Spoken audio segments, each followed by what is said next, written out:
Index funds, mutual funds, hedge funds, or ETFs? I'm sure you've heard about this before. In this video, I'm going to explain these types of investments in a super simple and practical way. We'll start with what a fund actually is, then go over the different kinds, how they're managed, the risks involved, the fees you might pay, the strategies they use, and most importantly, who they're really meant for. So please, give me 10 minutes, and I'll give you the knowledge most people take years to figure out. But first of all, I would like to make clear that this is not any kind of financial advice. Alright, before diving into every kind of fund, first let's understand what a fund actually is. Imagine you and your friends are organizing a birthday party.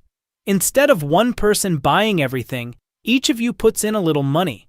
With that pooled budget, you can get food, drinks, decorations, cake, and even music. No single person has to worry about covering everything, and everyone gets to enjoy the full experience without the stress of managing it all alone. That's exactly how a fund works.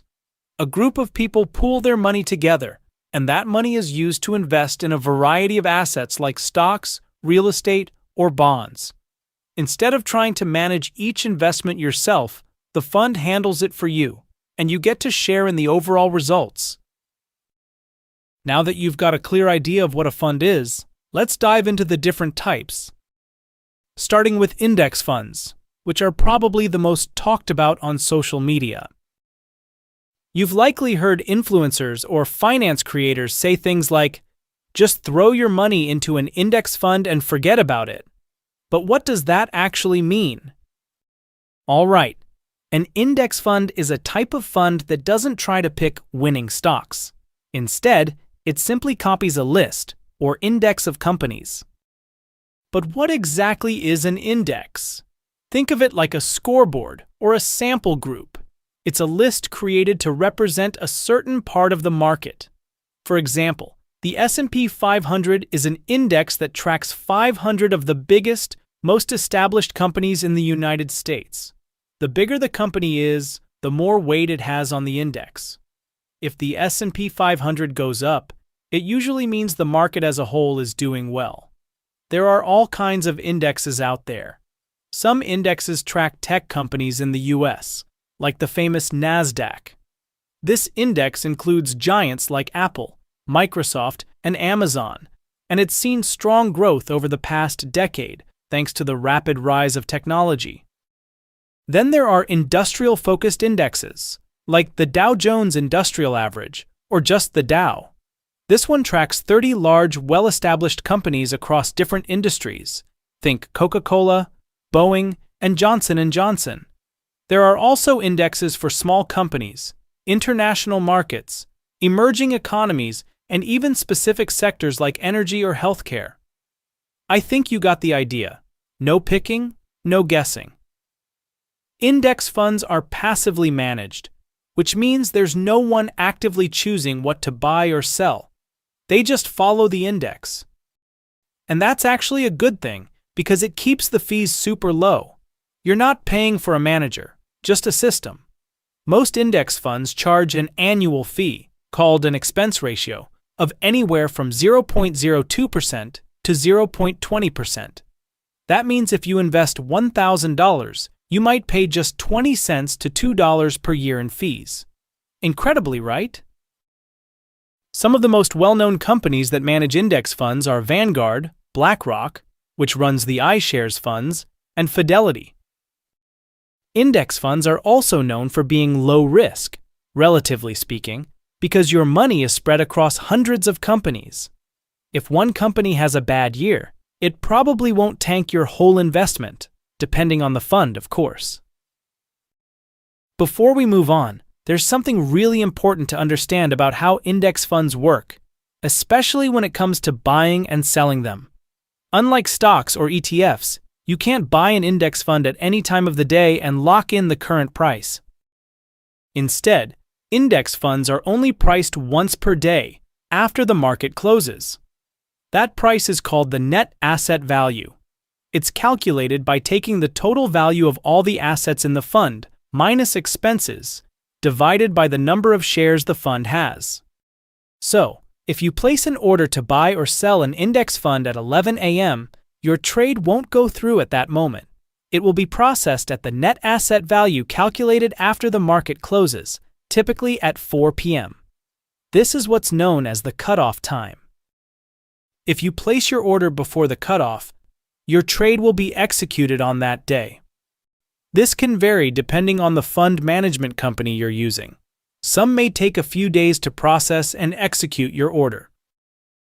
This system makes index funds simple and consistent, but it also means you don't have real-time control over the exact price you'll get. For most long-term investors, that's totally fine, but it's something to be aware of, so you're not surprised when the trade doesn't go through right away. So why are index funds so popular? Simple. They're low cost, low effort, and historically, they perform pretty well over the long term. That's why a lot of experts, even Warren Buffett, recommend them for most investors, because it's extremely difficult to consistently outperform the market. Alright, now let's talk about mutual funds. At first glance, they might seem similar to index funds. They both pool money from many investors and spread it across a bunch of assets. But the big difference is in how they're managed. Mutual funds are usually actively managed. That means there's a professional fund manager or even a whole team actively deciding which stocks or bonds to buy and sell, trying to beat the market. The goal is to outperform a benchmark, like the S&P 500, by picking the right investments at the right time. Now, that might sound great in theory, but here's the catch. Active management usually comes with higher fees. Mutual fund expense ratios often range from 0.5% to 1.5%, and sometimes even higher. And studies have shown that most actively managed funds don't consistently beat the market. Still, some people prefer mutual funds because they believe in the fund manager's strategy, or they want exposure to specific sectors, countries, or asset types that may not be available through index funds. It is also a way of diversification. Some of the biggest mutual fund providers include Vanguard, Fidelity, and JP Morgan.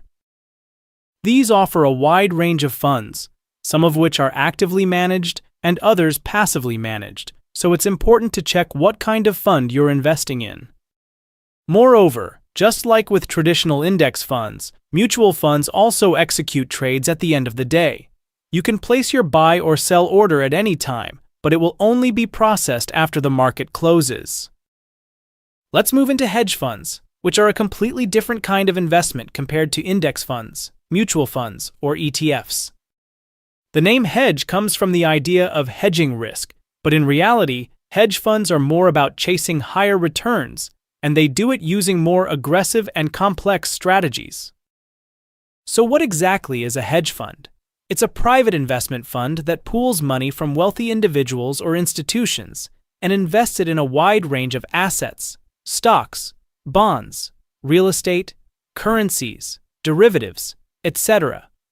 But unlike mutual funds or index funds, hedge funds often use strategies like short selling, leverage, which is borrowing money to invest more, and derivatives to try to generate high returns.